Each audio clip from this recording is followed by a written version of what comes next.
The Two Reigns of Terror. An excerpt from A Connecticut Yankee in King Arthur's Court by Mark Twain.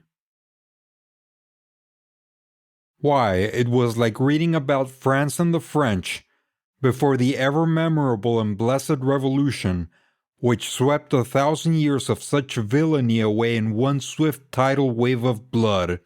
One.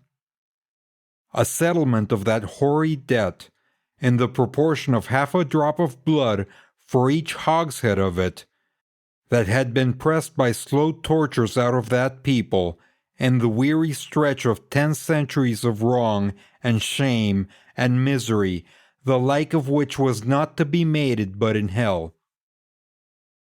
There were two reigns of terror, if we would but remember it and consider it. The one wrought murder in hot passion, the other in heartless cold blood. The one lasted mere months, the other had lasted 1,000 years. The one inflicted death upon 10,000 persons, the other upon 100 millions.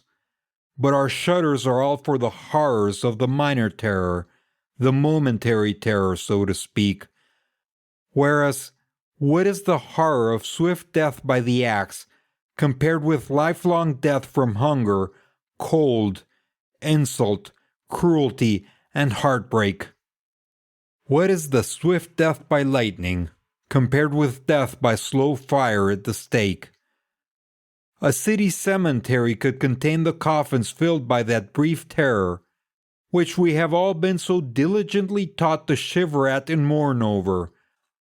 But all France could hardly contain the coffins filled by that older and real terror, that unspeakably bitter and awful terror, which none of us has been taught to see in its vastness, or pity as it deserves.